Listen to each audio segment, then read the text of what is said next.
प्रणाम, नमस्कार। बहुत स्वागत है आपका उस कार्यक्रम में जिसका नाम है हे प्रभु आनंद दाता, और उसके एक और नए एपिसोड में, न्यू एपिसोड में हम आपका स्वागत करते हैं।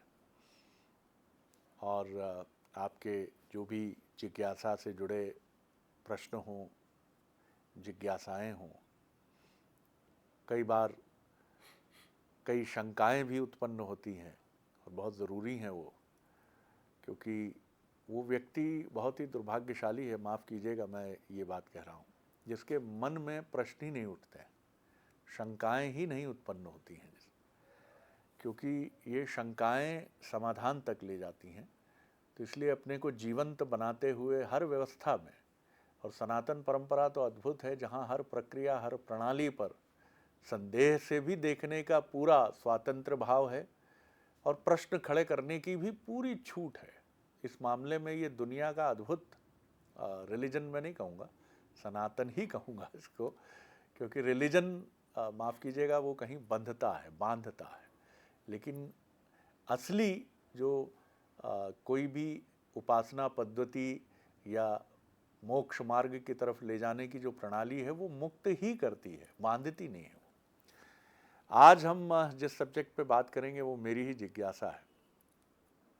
अक्सर आशा और निराशा की आंख मिचौली जब चलती है, जैसा कि हरिवंश राय बच्चन जो कि मेरे प्रिय कवि हैं, आपने अनेक अवसरों पर सुना होगा ये बात, ये सुनी होगी ये बात मेरे मुंह से।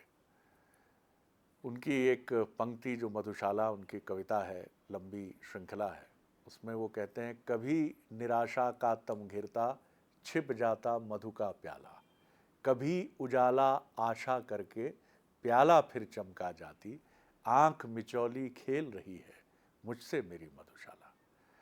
ये भाव अक्सर मन में आता है जब आशा और निराशा के बीच मैं अपने को अनुभव करता हूँ। समय मन्ना डे का एक गीत भी मुझे बहुत याद आता है और मैं गुनगुनाता भी हूँ और सुनने की कोशिश भी करता हूँ। जिंदगी कैसी है पहेली हाय, कभी ये रुलाए कभी ये हंसाए। और वो गुब्बारे उड़ते हुए मुंबई के जुहू बीच तट से आसमान अनंत आकाश की ओर विलीन होते वो गुब्बारे पता नहीं क्या संदेश लेकर आते हैं। कई बार ऐसा लगता है कि जीवन का ये पक्ष अब मुक्ति की तरफ बढ़ना चाहिए, अब बहुत हो गई, सांसें बहुत चल चुकी हैं। अब निराशावादी बात नहीं है, मुझे लगता है ये हर व्यक्ति के मन में आता है कि बहुत हो चुका, अब चलें अब। और ये हमारे हाथ में तो है नहीं, तो ये प्रश्न हमारे मन में आता क्यों है? और ये प्रश्न क्या हमें किसी लॉजिकल कंक्लूजन तक ले जाता है या भरमा के छू कर हमें निकल जाता है? जिंदगी कैसी है पहेली हाय, क्योंकि इस प्रश्न में भी समाधान नहीं है, इस गीत में भी समाधान नहीं है। कभी ये रुलाए कभी ये हंसाए, जिन्होंने सजाए यहाँ मेले, दुख सुख संग संग झेले, वही चुनकर खामोशी चले जाएं सपनों से आगे कहीं। कहाँ चली जाती हैं सारी चीज़ें? तो ये पहेली ना बने जीवन, जीवन एक समाधान बने, जीवन को हम समझ सकें, ठिठके सही समय पर। इसी पर आज हम बात करेंगे। हमारे साथ हैं प्रोफेसर डॉक्टर सुरेंद्र बिहारी गोस्वामी जी। प्रणाम। आज आजकल मैं देख रहा हूँ शरद जी, आप बड़े दार्शनिक अंदाज में गहराई पर उतर रहे हैं और आपके दर्शन में साहित्य समाहित होता है, तो वो एक बड़ा सुंदरतम जी स्वरूप जो है वो हमारे विमर्श का लेकर आ जाता है। देखिए, सबसे पहले एक बात समझिए कि जिसने भी ये रचना की होगी आपके गीत की कि जिंदगी पहेली है, गुलजार मेरे ख्याल से हाँ, है। तो वो उनका एक साहित्यिक अंदाज है जी। वो जीवन को अपनी कल्पनाओं में, एक स्वप्न में, एक दिशा में, एक दशा में मानते हैं। देखते हैं जी। लेकिन अध्यात्म जीवन को पहेली नहीं मानता, अध्यात्म जीवन को समाधान मानता है। हाँ हाँ हाँ, ध्यान रखिएगा, पहेली पहेली तो आप 84 के फेरे में समझते हुए है ना, पहेली के समाधान में आ गए। मतलब आपको ये सुनिश्चित हो गया है कि ये मिला ही है आपको टिकट घर जाने के लिए। अब यहाँ आपने एक बहुत अच्छी बात कही, आशा और निराशा पर जब आप चिंतन कर रहे थे तो दुख और सुख बोल रहे थे। ये दोनों ही शब्द वास्तव में हमारे जीवन को बांधते हैं और हमारे जीवन को एक चक्रव्यूह में फंसाते हैं। बिल्कुल ठीक है। आचार्य परब्रह्म परमेश्वर के सुंदरतम अवतार दत्तात्रेय ने आशा को परम दुख माना है।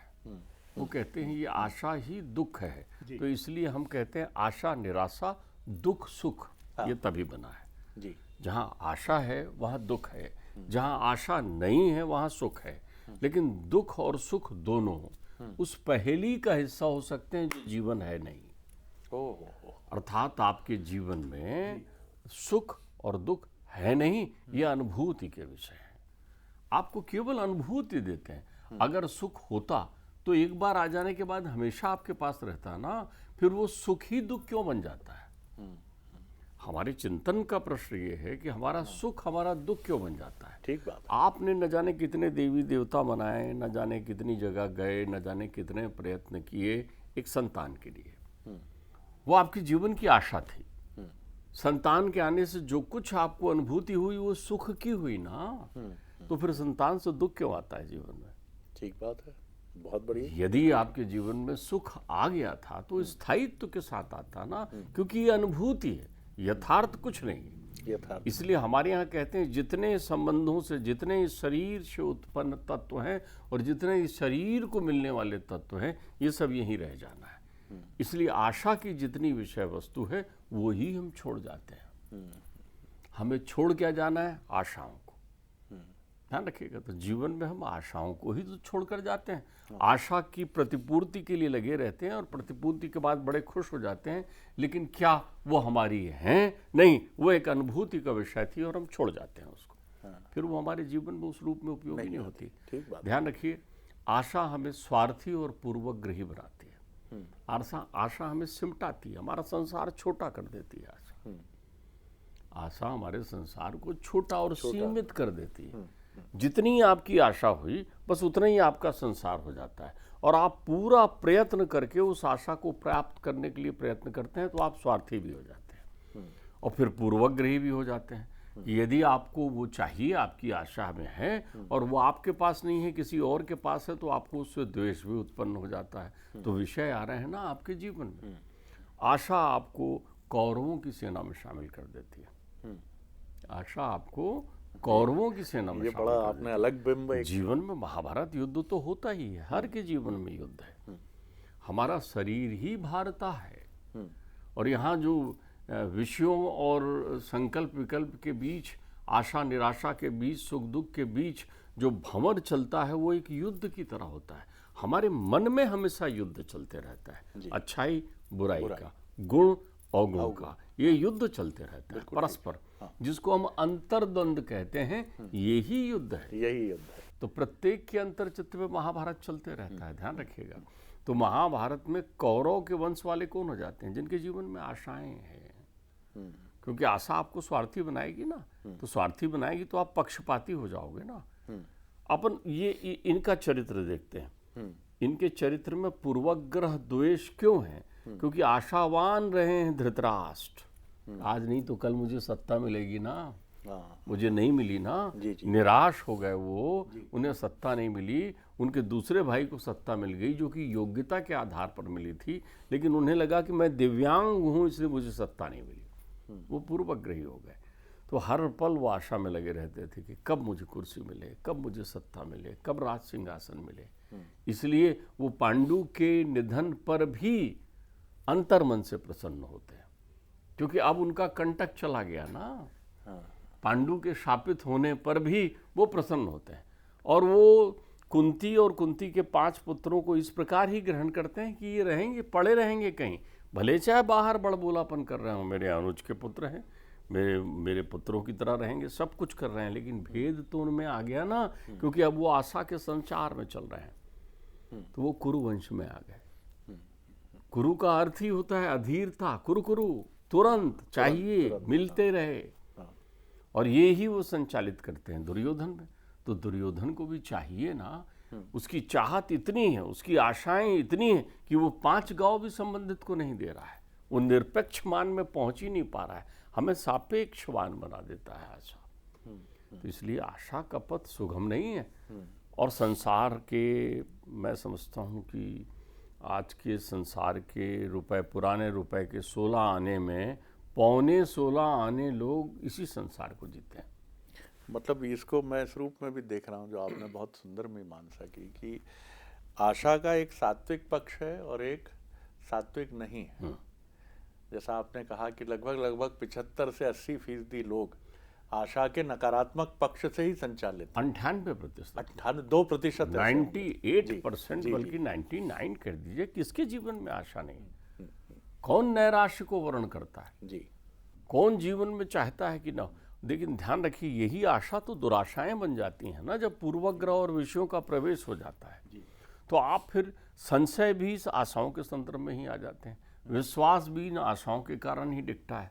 तो हमारे यहाँ आशा जो है वो कल्पना की प्रक्रियाएं हैं, जिस कल्पना के तत्व में रहकर आप एक चक्रव्यूह और षड्यंत्र के घेरे में रह करके कर्मविहीन हो जाते हैं, आप में प्रमाद आ जाता है। अब मैंने आपके मुखारविंद से ये भी खूब सुना है, परम आचार्य शंकराचार्य जी की वो बात कि आशा ही परम दुख है। ये दत्तात्रेय की, आशा ही परम दुखम निराशा ही परम सुखम। दत्तात्रेय ने एक वाचाल महिला को अपना गुरु बनाया। वो पहले वो श्रृंगार करके, वाचाल महिला वो जो श्रृंगार करके शाम को लोगों को नित्य गान करके और रास रंग करके आकर्षित करती हैं, वो उन्होंने एक जगह संगीत की आवाज़ सुनी तो वहीं वो धुनी लगा के बैठ गए उसी के सामने और देखने लगे तो थोड़ी हलचल हुई। शाम को देखा कि श्रृंगार करके वो रूपसी आ गई है, दरवाजे पर ऐसा एकटक होकर खड़ी होकर पथिकों को देख रही है कि कोई आए, वो यहाँ आए और हमारे कार्यक्रम को देखे, हमारी प्रक्रियाओं में आए।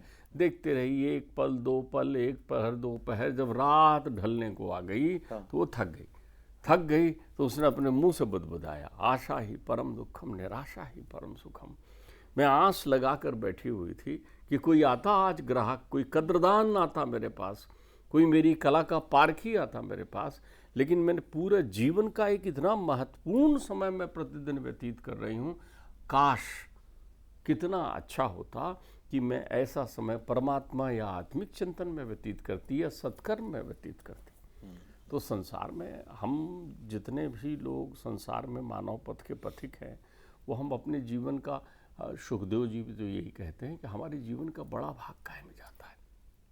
आप कभी सोचिए कि हमारे जीवन का बहुत बड़ा भाग, कर्म का बहुत बड़ा भाग काहे में जाता है? निद्रा में जाता है। फिर क्या जाता है? हम दिन भर जो है वो अपने आप को धन की लालसा में दौड़ाते हुए पाते हैं, धन मिले। दिन में इसमें समय बीत गया, रात में निद्रा और वासनाओं में समय चला जाता है। हाय हाय करते हम अपना रात बिताते हैं चाय जैसा, और सवेरे उठते ही फिर उस अंधी दौड़ में दौड़ने लगते हैं। तो वो आशा मृग तृष्णा बनकर आगे दौड़ती है ना, उस स्वर्ण मृग के पीछे हमारा जीवन दौड़ता है ना, तो हम जीवन के यथार्थ लक्ष्यों को कहाँ पूरा कर पाते हैं? फिर गीत की पंक्तियों में जीवन को पहली मानने लगते हैं। जीवन कब पहली थी? जीवन तो तुम्हें सुलझाने आई थी, तुम उलझे ना, तुम्हें तो जीवन संगीत सुनाने आई थी ना, तुमने शोर सुना ना, वो तो स्वर सुना रही थी तुम्हें। क्या बात है, तुम्हें सरगम दिखा रही थी। अपने प्रत्येक किलकारी में वो बालक गीत गा रहा था। उस बालक को जैसे जैसे बड़ा हुआ वैसे वैसे संसार के विषयों में पाढ़कर आपने उसके जीवन में आशाएं तो की, कर्मवान नहीं बनाया। एक सृजनशील व्यक्ति जो है, जो कल की चिंता नहीं करता, उसका आशा से वास्ता नहीं होता। हमारे यहाँ वीतरागी का जीवन बड़ा सुंदर वर्णित है शरद जी। हमारे यहाँ वीतरागी जो होता है, जैसे वो पहुँचता है, वीतरागी अर्थात जिसने संसार छोड़ दिया है, सन्यासी है।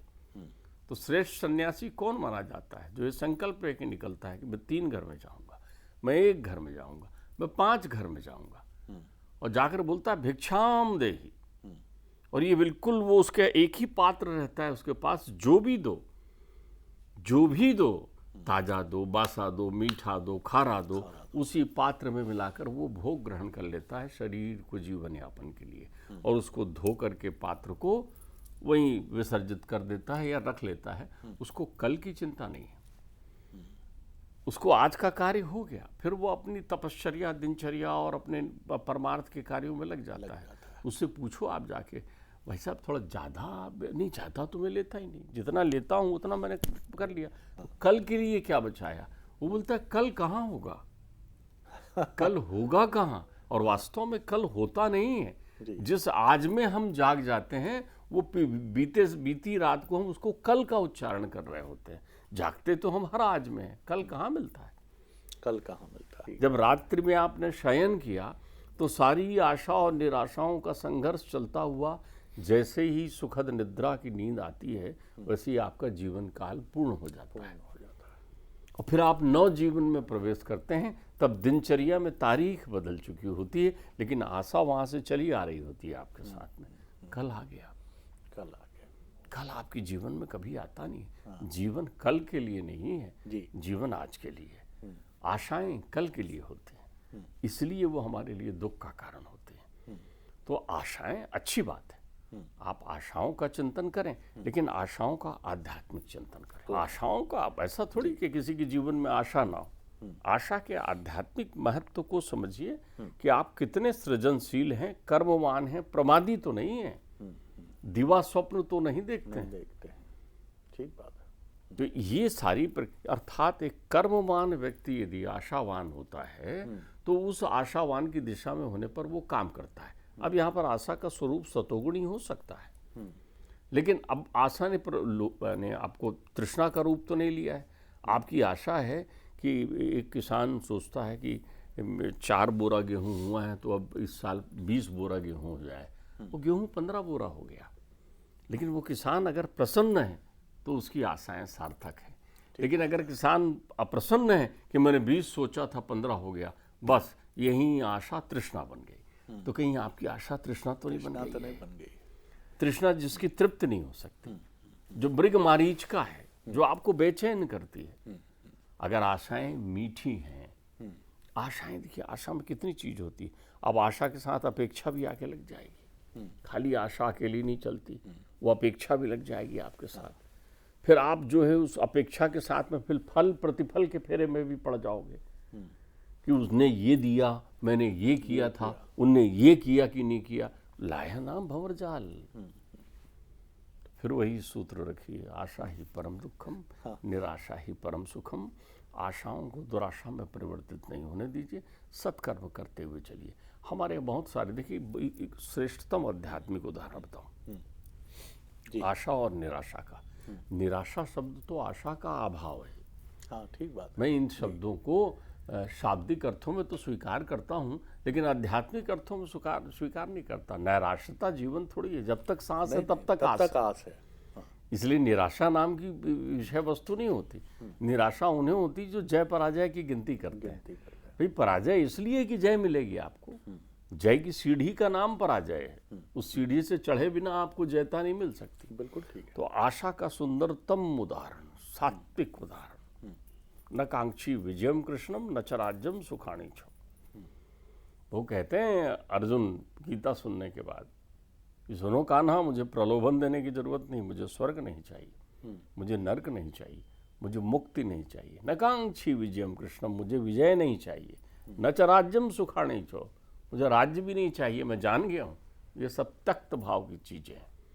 कहाँ से अंश लिया, कौन सा अंश आया? सबसे सुंदर स्वरूप आशा का आप सोचिए, माया के महान सरोवर में भी कमल पुष्प की तरह जो विद्यमान है वो गोपिकाएं हैं।